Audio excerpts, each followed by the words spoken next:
Economically, outcomes are not driven by personalities, not gurus, and certainly not presidents. They are driven by incentives. All economic policy, regardless of what leader signs them into law, create winners, losers, and unintended consequences. And if you want to understand why Omaha home prices changed the way they did, then you don't start with politics. You start with a balance sheet. I have outlined how governments fail, but a blind squirrel sometimes finds a nut. This is a story of how government brought success. Omaha was in a position in 2017 to be perfectly reactive to new tax policy. Rent growth from 2010 to 2025 went up 65 to 75% just like home values. In 2012, a duplex could bought for around $175,000 with a cap rate between 8 and 10%.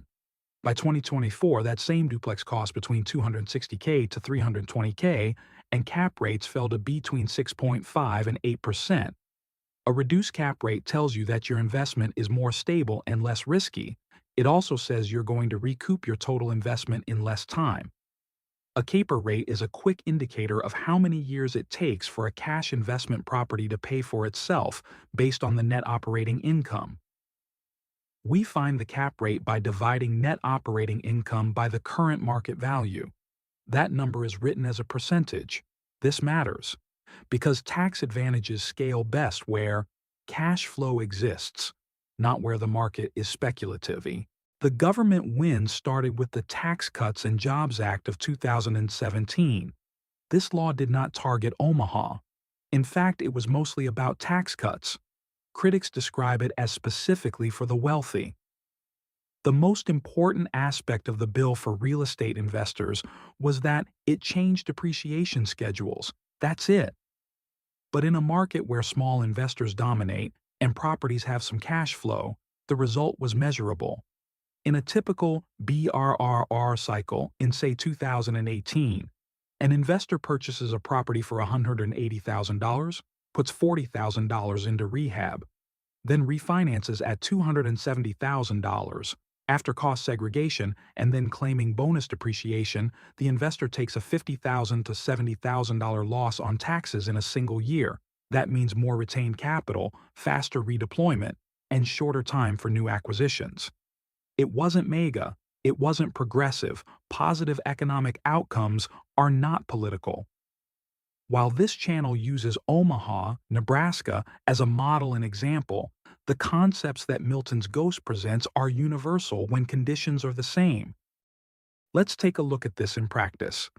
If you are in a high appreciation coastal market, this deduction is secondary, but in Omaha, it directly increased yield. So let's look at an example of a small portfolio investor who is operating 20 units in 2024. We surmise their net operating income is $140,000 because of the tax cut and jobs bill. His qualified business income will only be 20% or $28,000. You have successfully shielded your income. This is like buying additional property without raising rents. Another element that created a win for investors was the Economic Growth, Regulatory Relief, and Consumer Protection Act of 2018. This did not mention housing prices.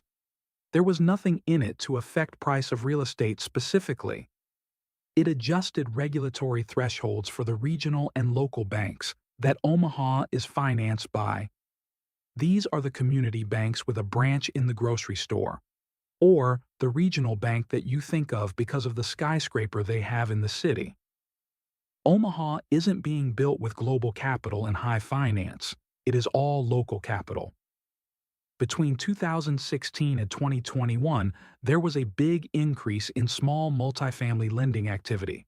Many new investors became landlords as they purchased 1 to 4 unit buildings. Inventory of these rentals plummeted from 4.5 months of inventory to less than 2 months. This meant early investors got the gift of near-instant price increases. Government policy created price movement.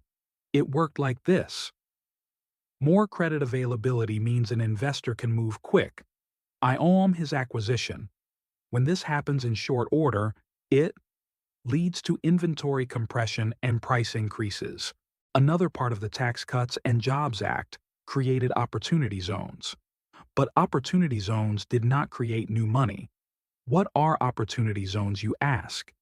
It is a federal program that gives investors capital gains tax breaks for reinvesting in designated low-income areas through qualified opportunity funds. The goal is long-term private investment that creates jobs, housing, and economic growth in distressed communities. An investor that holds for 10 years makes the gains tax-free. In Omaha, these opportunity zones were created in Northeast Omaha, South Omaha industrial area, essentially the oldest neighborhoods of Omaha. This fomented more multifamily builds, created conversion projects, and increased property values in the newly designated tracts.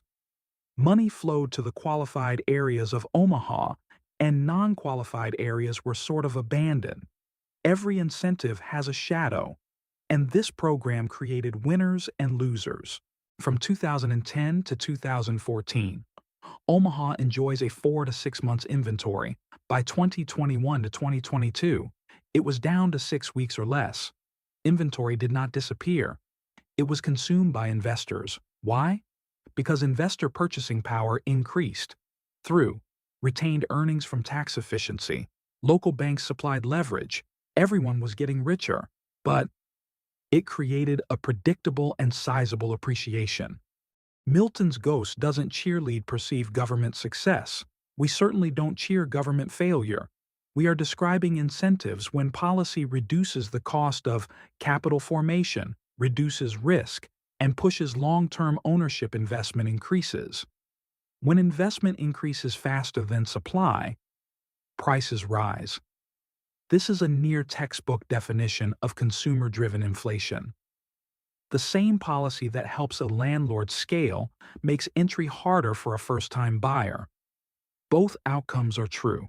At the same time, a winner requires a loser. Omaha did not boom. It compounded. And it compounded because it sat at the intersection of stable employment, affordable housing, local financing, and tax-efficient ownership. No single law caused that. No single leader created it. This is what happens when a stable market meets a set of incentives that reward cash flow, scale, and time. In economics, intent is temporary. Incentives are permanent.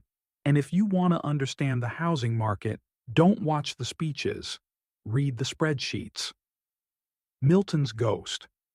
Where data replaces outrage.